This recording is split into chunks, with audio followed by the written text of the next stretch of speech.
Bismillahirrahmanirrahim. Yang kami muliakan para hadirin hadirat, para alim ulama, para ashab asbar yang hadir semuanya, mudah-mudahan dirahmati oleh Allah Subhanahu wa taala dan senantiasa diberikan keistiqomahan di dalam beribadah kepada Allah Subhanahu wa taala. Alhamdulillah, setelah kita membaca wirid daripada Al-Habib Abdullah bin Alawi bin Muhammad Al-Haddad dan disambung dengan maulid Nabi Muhammad SAW, mudah-mudahan dengan pembacaan ini kita mendapatkan keistiqomahan di dalam beribadah kepada Allah Subhanahu wa taala. Sehingganya Allah Subhanahu wa taala berfirman di dalam Al-Qur'annya menggambarkan bagaimana kita hidup di dunia ini hanya untuk beribadah dan selalu menekuni para wali-walinya Allah dan selalu menekuni para ulama-ulamanya Rasulullah SAW hingga mengatakan limithli hadza falyamalil amilun. Orang yang semacam inilah harusnya kita contoh, harus kita teladani, harus kita tiru. Sehingga Al-Habib Ali bin Muhammad bin Husain Al-Habsyi mengatakan, wa mimma yusurru qalbi rusumukum tariqati abai wa ajdadi. Dari hal-hal yang menyenangkan hatiku, kata Habib Ali Al-Habsyi, yaitu engkau selalu melazimi, selalu mengikuti jalannya kakek-kakekku. Apa jalan-jalannya mereka? Jalan-jalannya mereka hanyalah dua: taklim, belajar menuntut ilmu, dan berzikir kepada Allah Subhanahu wa taala.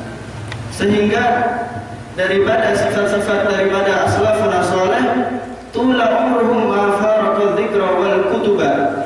Sepanjang hidup mereka tidak pernah lepas daripada zikir dan membaca kitab. Dan kita sekarang alhamdulillah sudah ada di jalan barisan daripada mereka semua. Kita membaca wirid, setelah itu kita akan mengisi dengan yang namanya ta'lim, belajar dan mengajar. Alhamdulillah kita sudah mendapat keduanya. Dan makna dari kegembiraan Habib Ali Habsyi, makna dari kecintaan, kegembiraan, kesenangan daripada wali-walinya Allah berarti kecintaan daripada Rasulullah. Dan makna kecintaan Rasulullah adalah kecintaan Allah Subhanahu wa taala. Oleh karenanya Al-Faqih di sini akan membacakan sekelumit daripada wasiat Al-Habib Abdullah bin Alawi bin Muhammad Al-Haddad yang mengatakan di sini, wa'lam, ketahuilah, Habib Abdullah Al-Haddad mengarang kitab sangatlah banyak. Di antara rahasia-rahasia, keistimewaan-keistimewaan yang ada pada diri Al-Habib Abdullah Al-Haddad itu turun-temurun ada di tiga. Yang pertama di keturunannya, anak cucunya. Yang kedua ada di kitab-kitabnya yang akan Al-Faqih bacakan. Yang ketiga ada pada wirid-wiridnya yang setelah kita baca tadi Ratibul Haddad. Di sini Al-Habib Abdullah Haddad berwasiat kepada kita, wa'lam, ketahuilah, annahu la yastaqimu ma'al ijmali hali. Ketahuilah bahwasanya seseorang itu tidak bisa istiqomah di dalam beribadah. Kenapa?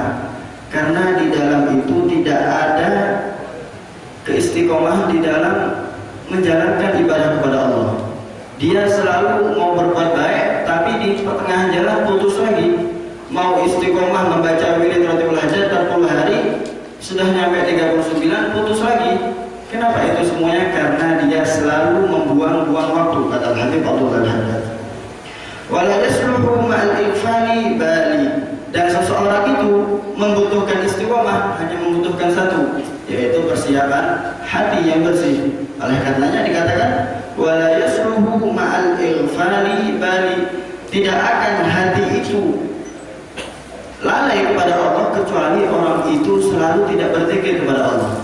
Coba lihat orang-orang yang selalu lalai kepada Allah, maksiat di jalannya Allah Subhanahu wa taala, menjauhi daripada ajaran Rasulullah, daripada mereka kebanyakan selalu dirinya itu tidak ada aturannya. Hingganya di sini Al-Habib Abdullah Haddad mengajarkan kita sehingga kita ini harus menulis setiap harinya itu, hari ini, pagi ini kami mau ngapain. Untuk jam 10 ini kita mau ngapain? kita akan senantiasa melazimi dan menuruti apa yang telah kita tulis. Hingganya Allah Subhanahu wa taala berfirman di dalam Al-Qur'annya, "Wa ma khalaqtul jinna wal insa illa liya'budun." Aku ini menciptakan atau menjadikan manusia di muka bumi ini hanya satu tujuan saja, yaitu untuk beribadah kepada Allah Subhanahu wa taala. Hingganya amalan kita ini kelak di akhirat berbuah atau digambarkan menjadi lemari. Tatkala lemari kita dibuka, di situ hari itu orang ini lagi berzikir kepada Allah, menghadiri majelis-majelis di malam hari, capek keluar dari rumah hanya untuk menghadiri majelis Salatul Haddad, kelak di akhirat akan mendapatkan kesenangan. Kenapa kok harus kita selalu melampaui dengan itu semua, kok capek terus? Karena betul firman Allah Subhanahu wa taala tidak akan pernah luput daripada itu semua. Laqad khalaqnal insana fi kabad. Sesungguhnya Allah menciptakan manusia itu di dalam kesusahan. Hingganya Rasulullah SAW bersabda, "Ad-dunya sijnul mu'min wa jannatul kafir." Dunia ini adalah penjaranya orang mukmin, orang muslim. Kita dipaksa, orang kafir tidak dipaksa. Kita dituntut untuk sholat, kalau nggak sholat diazab. Kita dituntut untuk berpuasa, capek, lapar. Emang itu hakikatnya kita di dunia. Kalau nggak mau capek, lebih baik nggak usah di dunia. Karena itulah nas hak daripada Allah Subhanahu mengatakan, berfirman, "Laqad khalaqnal insana fi kabad." Dan orang kafir, kata Rasulullah, surganya itu cuma satu, ada di dunia. Hingganya pada suatu waktu Sayyidina Hasan bin Ali bin Abi Thalib karramallahu wajhah lagi jalan dengan mengendarai kuda yang sangat istimewa, memakai pakaian yang sangat bagus, sehingga bertemu sama orang kafir. Lalu orang kafir ini berkata kepada Sayyidina Hasan, "Wahai Sayyidina Hasan, aku pernah mendengarkan kakekmu Rasulullah SAW bersabda, Ad-dunya sijnul muslim wa jannatul kafir." Dunia ini adalah penjaranya orang Islam. Akan tapi yang aku lihat sekarang, engkau sekarang memakai kendaraan yang sangat bagus, dan engkau sekarang lagi memakai pakaian yang sangat istimewa. Apakah ini betul perkataan kakekmu? Sedangkan kakekmu tidak pernah bohong. Rasulullah SAW tidak pernah bohong. Lalu dijawab sama Sayyidina Hasan, "Aku memakai pakaian yang sedemikian bagus ini, dan aku mengendarai kuda yang sedemikian canggih ini, yang sedemikian kencang ini, tidak ada apa-apanya kalau kita kelak ada di akhirat.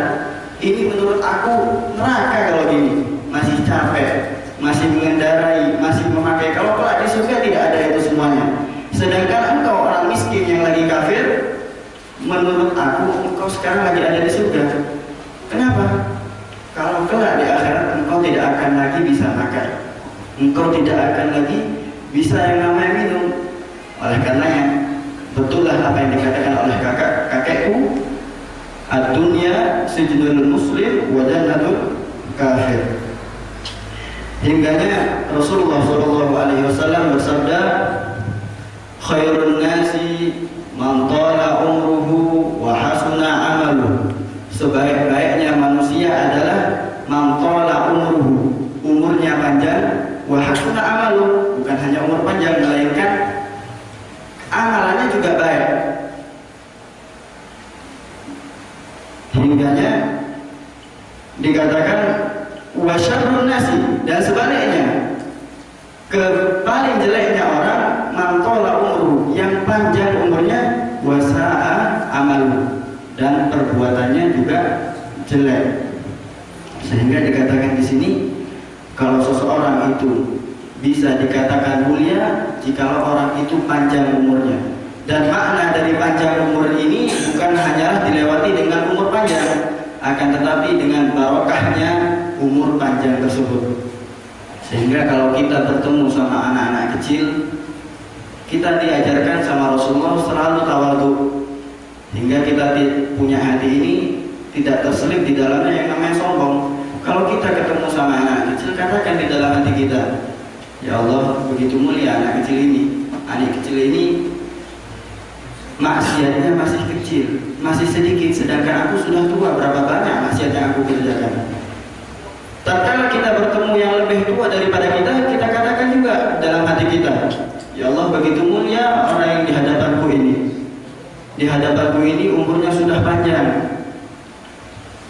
umurnya sudah melebihi daripada aku, otomatis amalannya juga lebih banyak. Sehingga diriwayatkan ada 2 muslim daripada kabilah Arab ini mengikuti peperangan. Tatkala peperangan terjadi, yang satunya syahid, mati syahid, yang keduanya ini mati di tahun kemudiannya. Akhirnya sahabat Talha bin Ubaidillah ini bermimpi. Di dalam mimpinya melihat surga yang dimasuki oleh orang-orang Islam.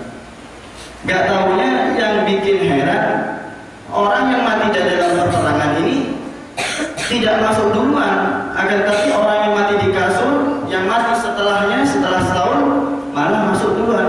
Mengherankan. Akhirnya mengadu kepada Rasulullah SAW. Akhirnya Rasulullah SAW menjawab, Alaysa qad shoma qablahu Ramadan wa shalla sanata alfa raka'ah wa kadza raka'ah. Bukankah orang yang kedua ini, meskipun dia tidak perang, bukankah dalam setahun dia bisa menambah beribadah? Bukankah di dalam setahun dia masih bisa menambah sholat 5 waktu? Sedangkan yang mati syahid sudah tidak ada amalan lagi kecuali mati dalam keadaan syahid.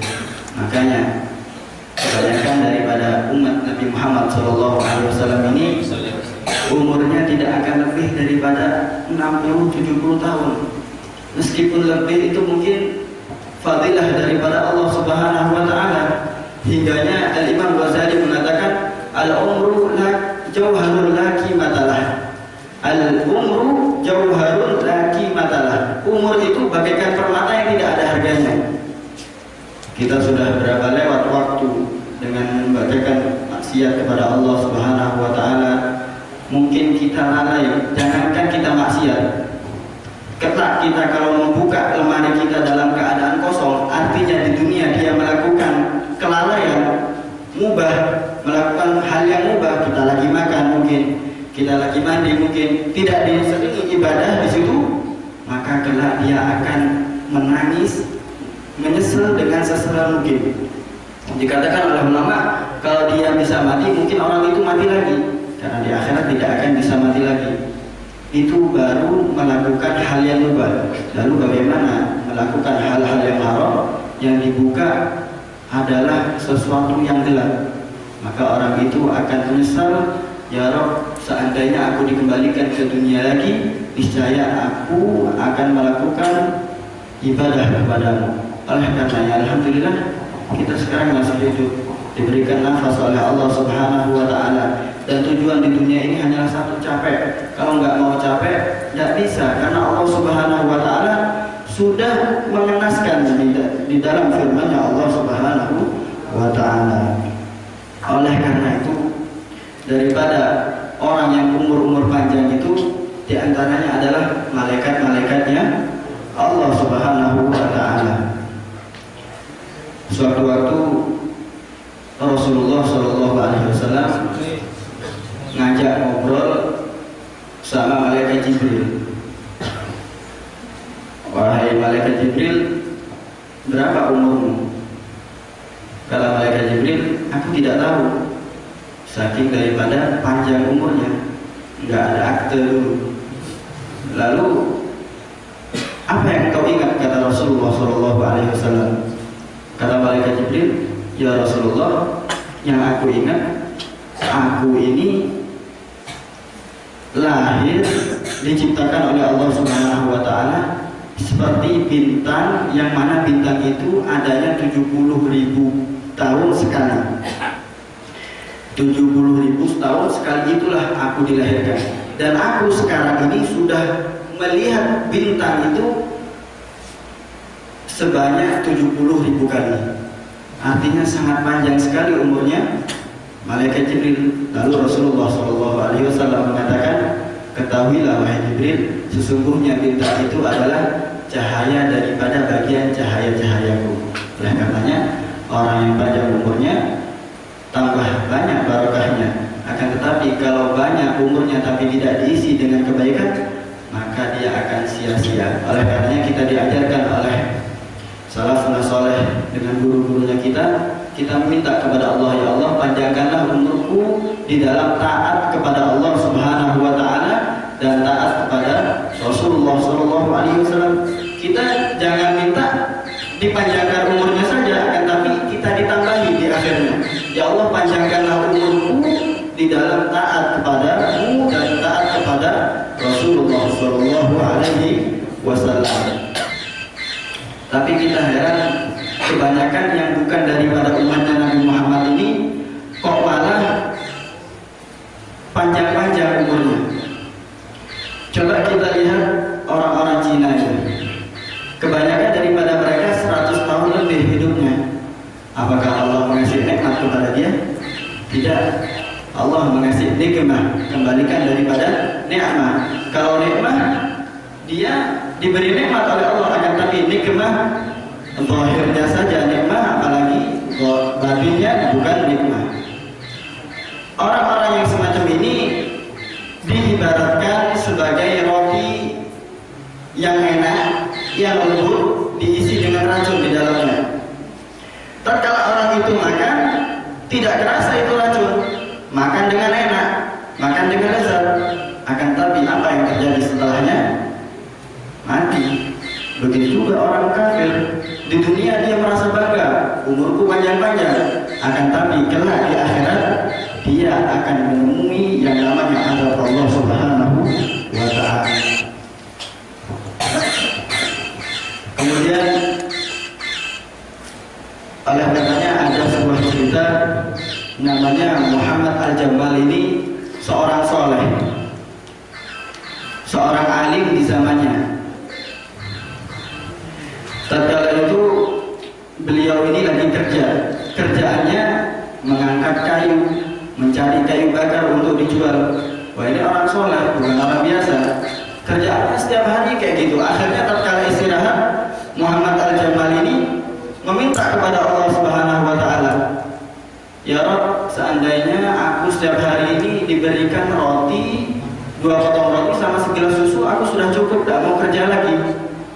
Saking daripada capeknya kerjaannya Muhammad Al-Jamal ini, hingganya orang soleh, namanya juga orang soleh, dikabulkan Allah Subhanahu wa taala. Akhirnya beliau ini melihat ada orang lagi kerumun, lagi berkumpul, nggak tahunya tatkala disamari, nggak tahunya ada orang lagi berantem. Muhammad Al-Jamal ini melerai orang dua ini dalam keadaan berantem. Nggak tahunya di situ ada polisi. Ditangkaplah tiga-tiganya orang ini karena terlibat di dalam perkelahian. Disangkanya ini Muhammad Al-Jamal ini ikut-ikutan juga. Akhirnya dimasukkan ke dalam penjaranya polisi. Tatkala sudah di dalam penjara, setiap harinya, setiap paginya itu Muhammad Al-Jamal ini dikasih makan 2 potong roti sama 1 gelas susu, dan betul dikabulkan oleh Allah Subhanahu wa taala doanya, yang mana setiap harinya doa, ya Allah mudah-mudahan aku dikasih 2 potong roti sama segelas susu. Akhirnya dikabulkan. Tapi dikabulkan di mana? Tidak ada kebaikan di situ.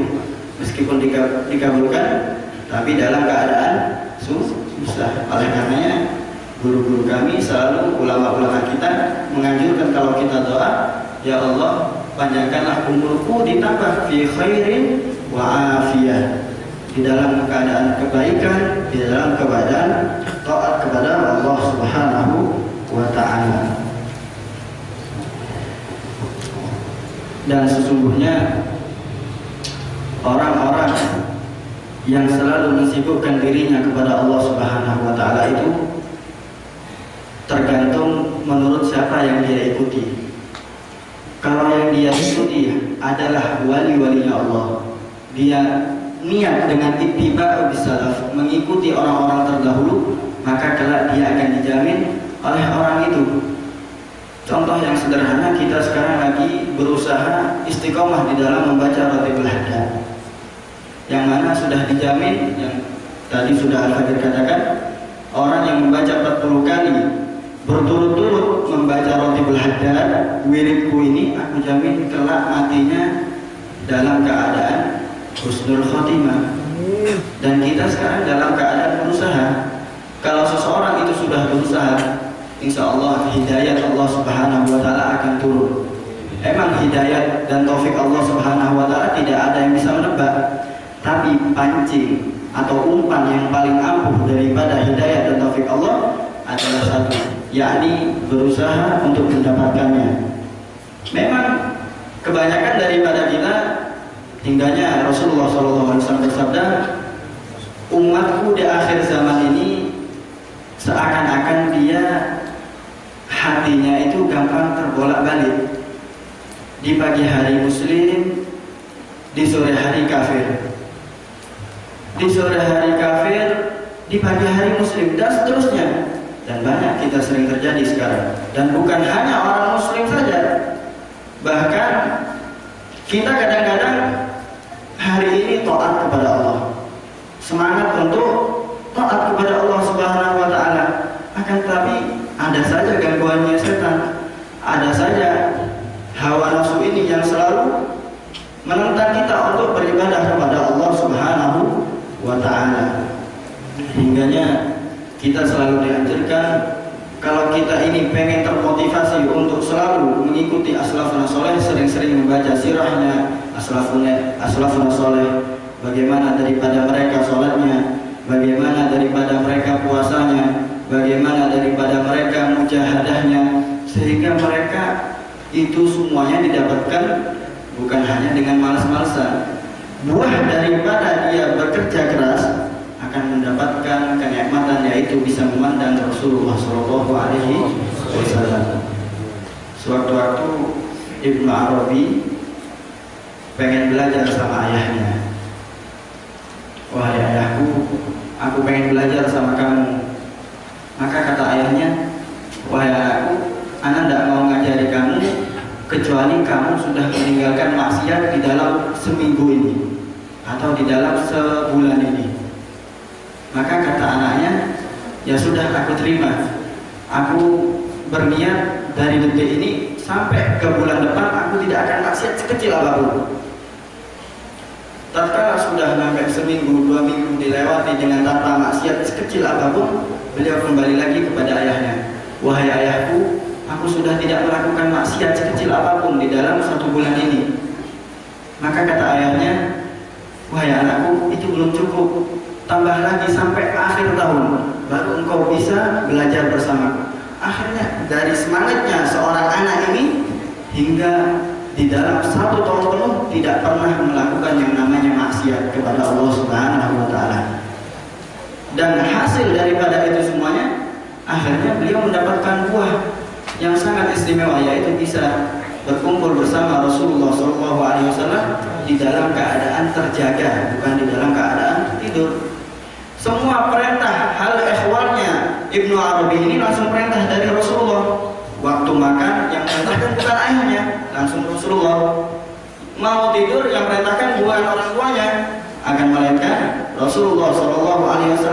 Ibnu Arabi sekarang waktunya makan, Ibnu Arabi sekarang waktunya mandi, Ibnu Arabi sekarang waktunya sholat. Itu semua yang menegur Rasulullah SAW.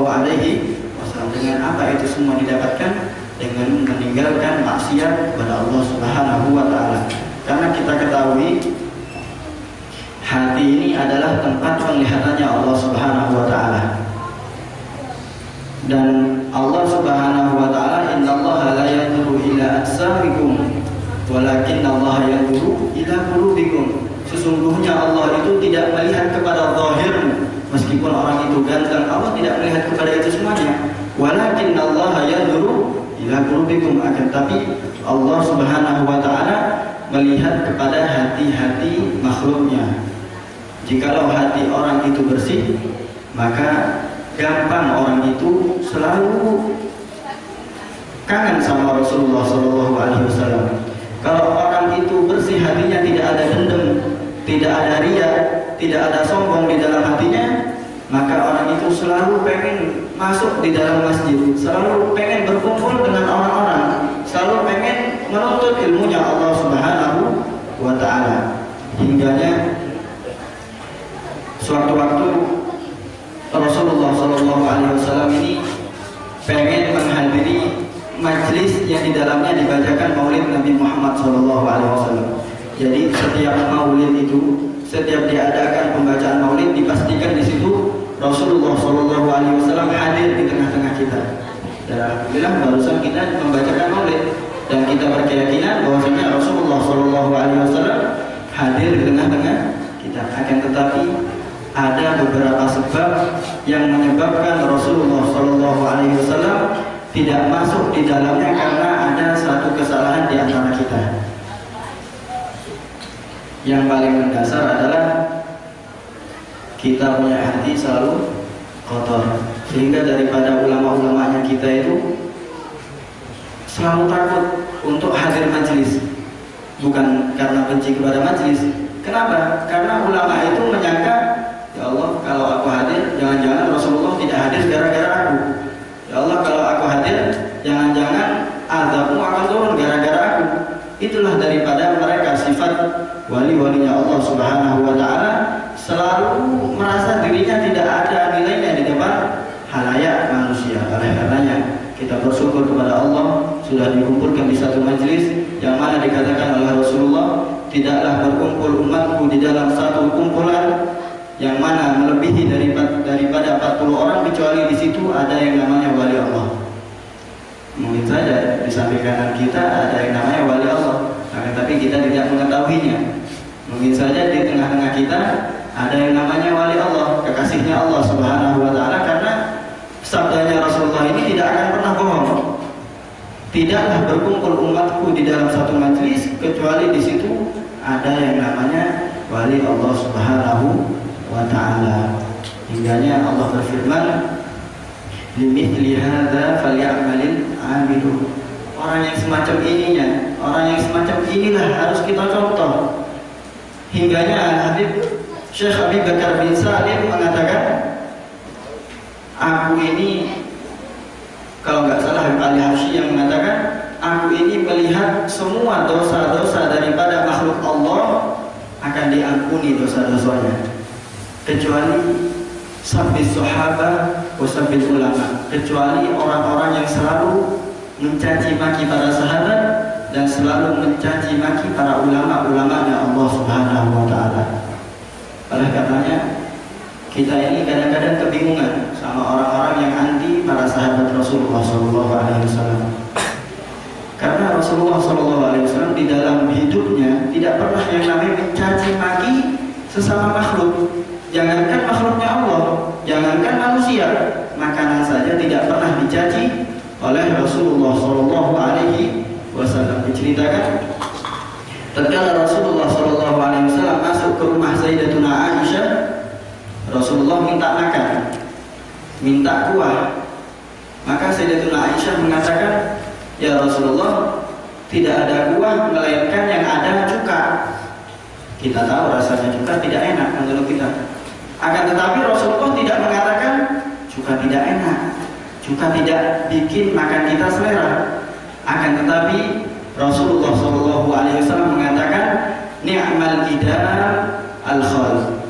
Emang kalau pakai cuka ini tambah selera aku makan. Tapi kenapa kok daripada pesakit-pesakit, daripada yang benci daripada sahabat Rasulullah SAW, kenapa mereka kok lantang dengan lantangnya mengatakan benci dengan Sayyidina Abu Bakar, benci dengan Sayyidina Umar, benci dengan para sahabat-sahabat yang lain, sehingga daripada mereka itu, orang-orang itu semuanya mengatakan Sayyidatuna Aisyah itu julukannya Humairah, orangnya merah pipinya. akan tetapi mereka bukan mengatakan Humairah itu merah pipinya, akan tetapi mereka mengatakan Sayyidatuna Aisyah itu adalah orang seperti himar, orang seperti keledai. Makanya Ali Hashim mengatakan, aku ini masih mengharapkan orang yang berjudi, orang yang mabuk-mabukan. Aku berhusnudzon kepada Allah, orang itu akan diampuni. Akan tetapi aku tidak akan bisa berhusnudzon kepada Allah bagi orang yang mencaci maki para sahabatnya Rasulullah SAW. Oleh karenanya kita bersyukur kepada Allah Subhanahu Wa Taala sudah dikumpulkan di tempat yang mulia ini, di tempat yang disebutkan di dalamnya Allah dan Rasulnya, dan disebutkan juga di dalamnya ulama-ulama Allah yang dikatakan, tidak dikatakan di situ nama-nama daripada auliaillah kecuali di situ turunnya rahmat Allah Subhanahu Wa Taala. Mudah-mudahan kita semuanya mendapatkan rahmatnya Allah Subhanahu Wa Taala, dikumpulkan kelak di akhirat bersama Rasulullah, dijaga waktu kita sehingga waktu kita tidak dilalui kecuali dilampaui dengan keadaan bertaat kepada Allah Subhanahu Wa Taala, hingga kita kelak di akhirat akan bisa senang dan berkumpul memandang wajah daripada Rasulullah SAW. Dan mudah-mudahan di akhir hayat kita akan dijadikan di samping kita, di kanan kiri kita ada di situ Rasulullah SAW melantunkan kalimat La ilaha illallah Muhammadur Rasulullah, La ilaha illallah Muhammadur Rasulullah sallallahu alaihi wasallam. Rabbana atina fid dunya hasanah wa fil akhirati hasanah wa qina adzabannar. Wa sallallahu ala sayyidina Muhammadin wa ala alihi wasallam. Alhamdulillahirabbil alamin. Kurang lebihnya saya minta maaf. Akhirul kalam. Assalamualaikum warahmatullahi wabarakatuh. Dan ini ada pengumuman.